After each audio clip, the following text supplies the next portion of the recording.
big slurpy lasagna noodles. This is incredible. It's hot, it's hot, uh-oh.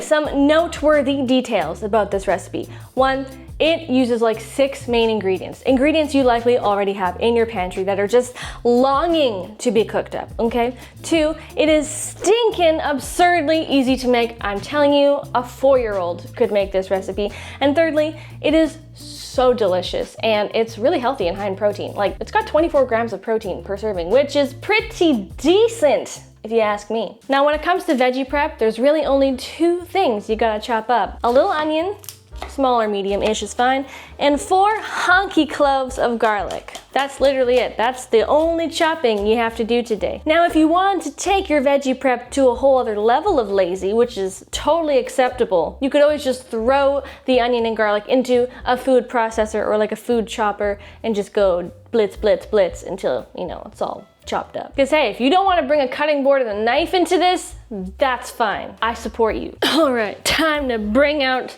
this big bad boy. Say hello to my Instant Pot. So what you're gonna do now is we're simply going to turn on the saute function.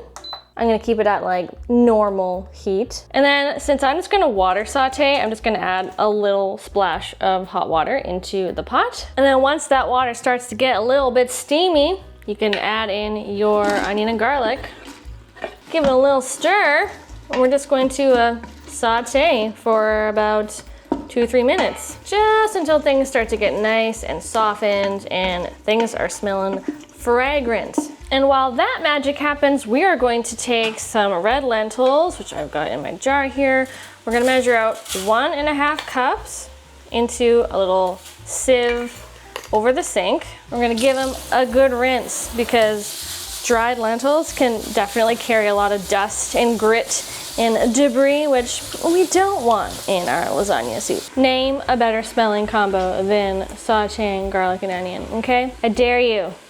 Oh, delicious. Hoo-wee, I'm getting the garlic and onion facial here. Okay, so next we're going to add in some seasonings. I've got a tablespoon of Italian seasoning, 2 teaspoons of smoked paprika, and a teaspoon of salt here.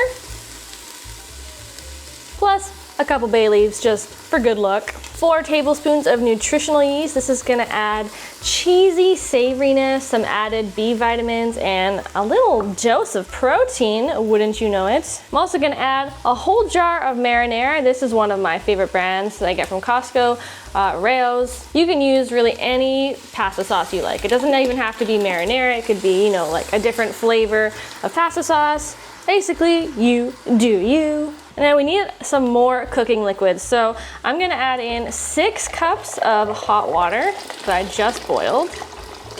Try not to splash it directly into your eyeball. And then you can go ahead and add in that 1.5 cups of rinsed red lentils and give it all a little stir. Now, one thing I wanna say about adding red lentils into really any soup, but especially in lasagna soup, is that red lentils get really soft, kind of mushy, but it's great because they're starchy and they sort of thicken up the broth to be just like this luscious, creamy situation. So red lentils, amazing, just delicious. Now the last step is to add in our lasagna noodles.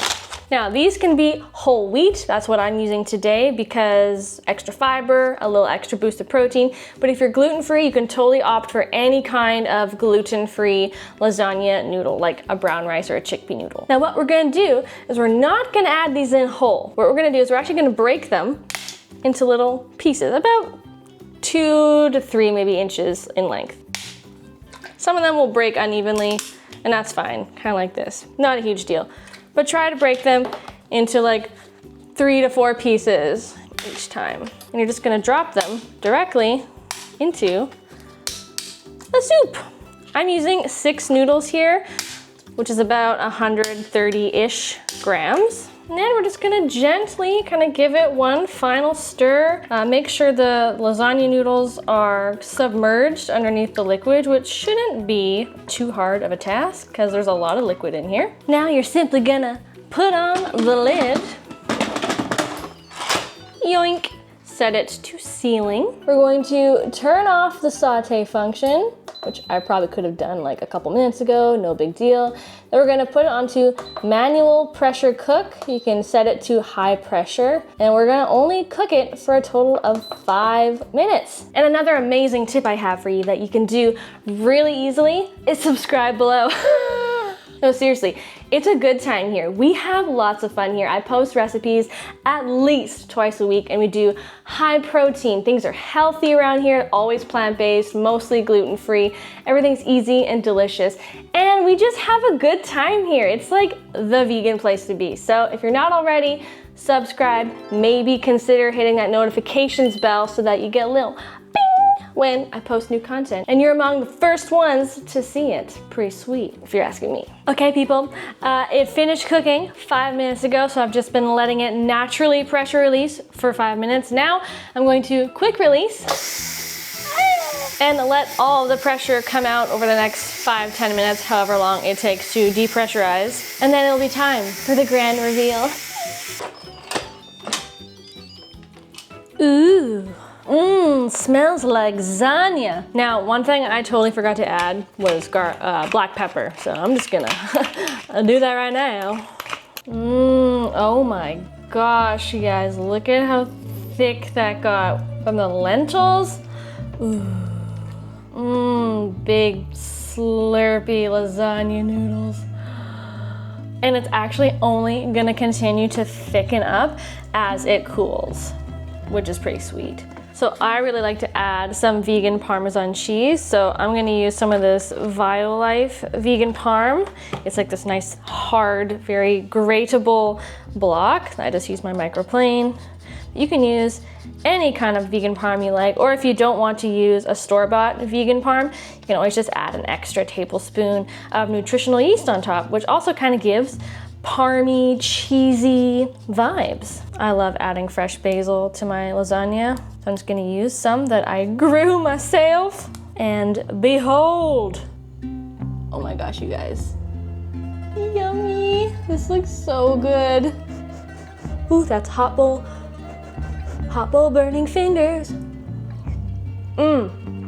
It is good. It is absurd how easy this is to make, and how little time it takes to create such a delicious, comforting, substantial meal that will feed a whole family. This is incredible. It's hot, it's hot, uh-oh. Y'all, I've got so many more cozies, stews, soups, tray bakes, one-pot meals, and dump and bake casseroles up my sleeve, my metaphorical sleeves for the fall season. I got tons of recipes already on my blog and my channel that are perfect for fall. Make sure you guys subscribe, tune in, stay in the loop, and I'll see you guys in another video real soon.